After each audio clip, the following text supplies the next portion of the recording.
Hey guys, how you doing? Gavin Timms here with REI Network. Welcome back for another episode.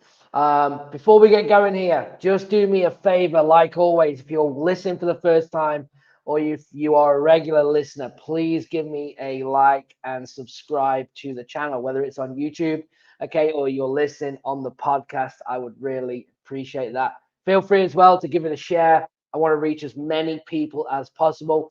I consistently do these episodes every single week, sometimes multiple times a week, and try and deliver as much value as possible. So let's dive into today what we're going to be talking about. And sometimes, and this may be actually a tough one for you to swallow. And it's about virtual assistants. I get a lot of questions on this. That's why I wanted to do content around it. And I have a question for all of you. Is it your virtual assistant that's not working out, or is it you that's not working out? And I want to explain what do I mean by that? What does that look like as we kind of talk about virtual assistants?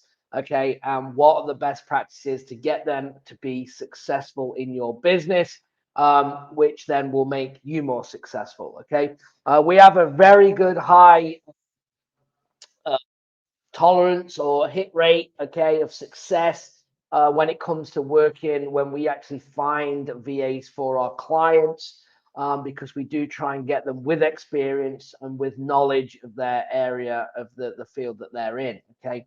And there's a difference between a trained VA. What does that mean? I'm going to be diving into that in this episode because I think a lot of you expect too much, and it's not that you mean to. It's just sometimes the way it is because when we think, oh, these VAs are trained, you expect them to be able to take your business to the next level, and it's not quite that easy. Okay, so let's talk about it. Firstly, we've got to look at personalities, just like in the UK or in America or wherever you're listening from. Okay, you always have different personalities, so you need to identify that you have a cold caller, okay, for instance, and an admin. Let's just use them two, and we could go on to a social media VA or an editing VA. It doesn't matter what it is. We have to get the right personalities, okay, to fit the right job role. Now, I hire most of my VAs from the Philippines, but you can get them from all over the world. But I do like the Philippines. I feel just from their culture, their work ethic, and it's something that I've used for years and years. So I normally stick to it. Again, not disregarding any from any other country whatsoever. It's just kind of what I get used to. I kind of know their culture and the way that they think, and that really helps. Okay, in the Philippines, I find that they are very pleasing people, and sometimes they will agree with you when they really don't understand what's actually happening. I think that's one of the problems that people run into. They say, well, I explained what to do. They said they understand and then they didn't do it. It's because they actually want to please you and they don't want to disappoint and lose their job. So they're just going to agree with you. So you need to use little techniques like, okay, this is what I want you to do. Does that make sense? They will say yes. And then you just use something very simple and say, okay, explain it back to me or show me what you're going to do.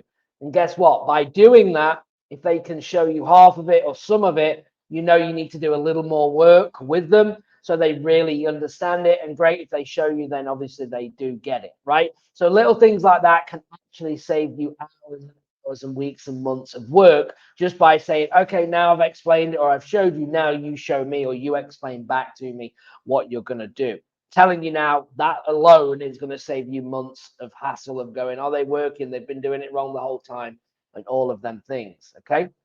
But back to obviously the personality.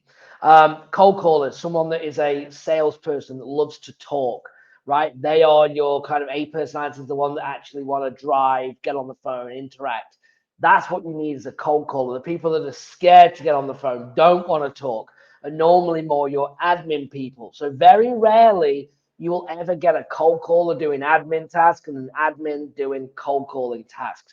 They are two different people. So when I see that the VA says they can do it, it's because they probably want more hours, they want to make more money, they don't want to miss on that opportunity. But if that's not right for them, you're not going to get the results, and that is a main problem. So make sure that your admin VAs are staying on the admin task, your cold callers are staying on cold calling. And if you're doing text messaging, I would say that is more of an admin task. Okay. than a cold call tag. So you need to watch out for these core personality traits when you're hiring these people. And that is going for what is their experience, how much have they done it for.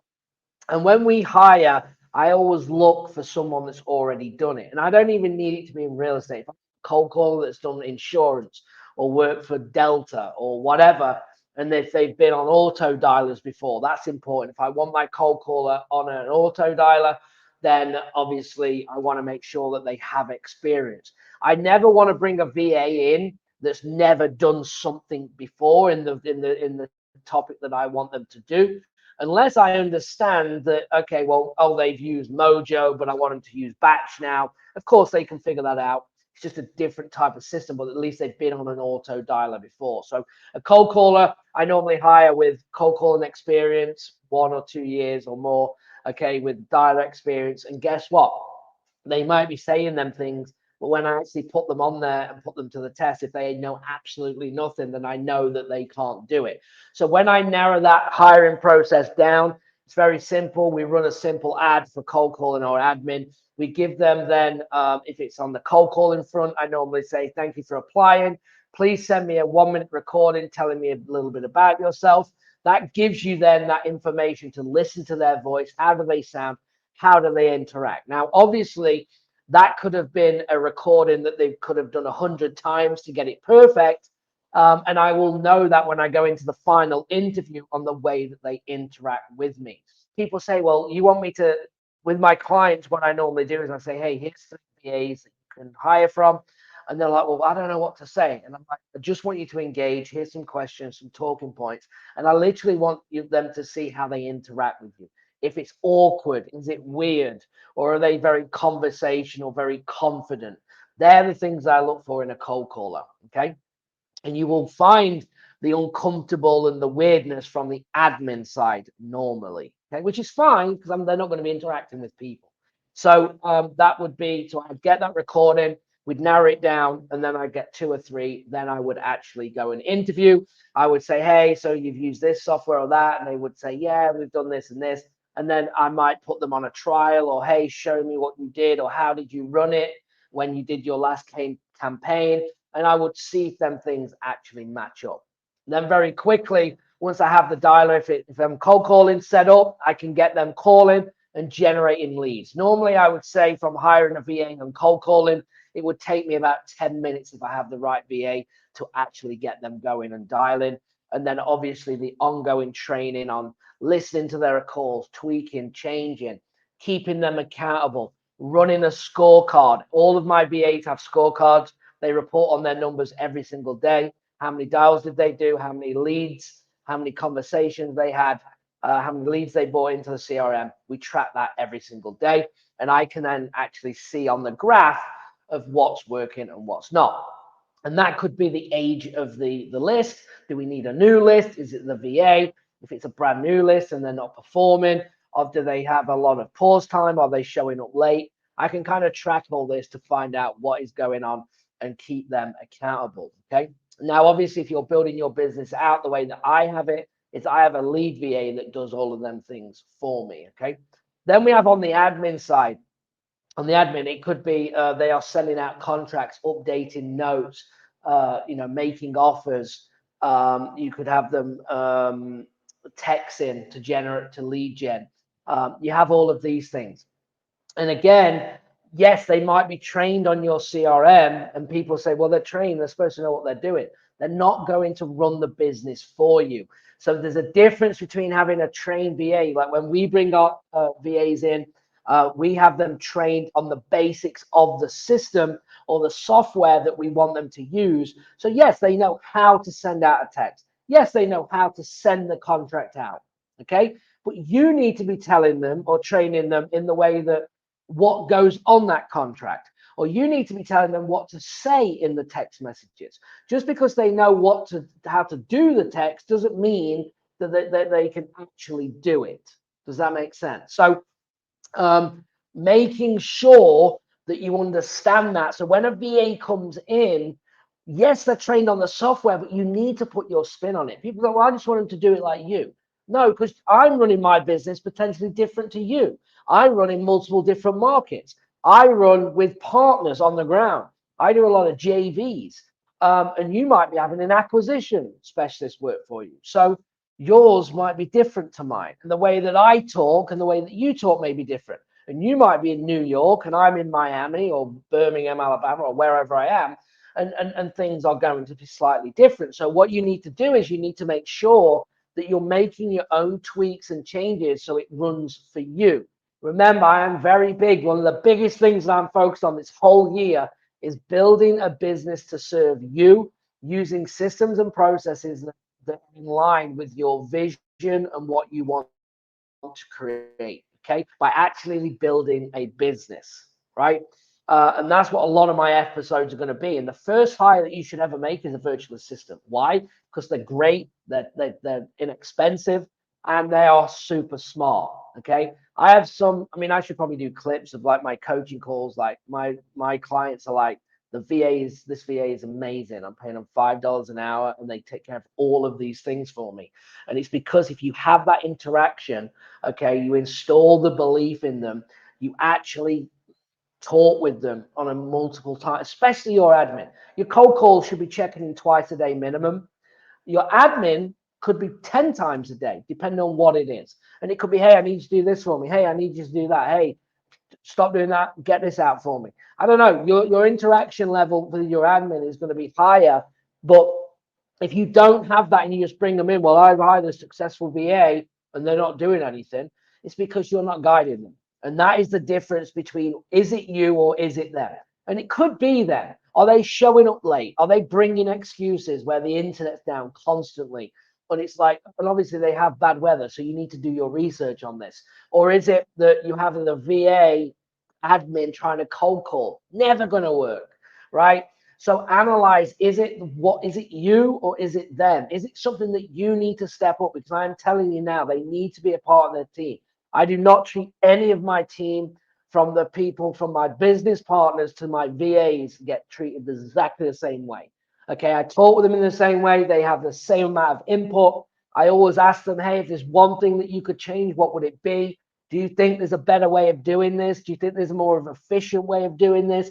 Have you done this in a better way before? Let's talk about it. Because if they can show me to get me the same result, and it's like, okay, yeah, we'll do it that way, no problem. And that works for their mind, and I get the result I want, I'm down to do. The biggest thing is that you don't want to be micromanaging. Okay, I'm not saying that. There's a key difference here between being a leader and a micromanager. If you're a micromanager, you will bottleneck in your business, and you do not want to be that position. Because if you are a micromanager, no one can make a decision without you. All the problems come to you, and you're like, I might as well do this business myself. And it's because you've not installed and allowed them to make their own decisions. That is why that happens. Okay. Where I get my team and I go, bring me a problem, bring me a solution. And if they bring me a problem, I'll say, well, what do you think we should do? And they will say, well, I would do this. And I would go, let's do that. And that is what I do. Now, obviously, if I don't think it's the right decision, I will say, well, look, that's a good idea, but this is the consequence if we do it that way. What about if we do it this way? What do you, oh, yeah, we could, oh, that makes sense. I'm going to do it that way. Yeah, no problem. And then you will build them in that position of building that rapport and that team environment to allow them to make decisions.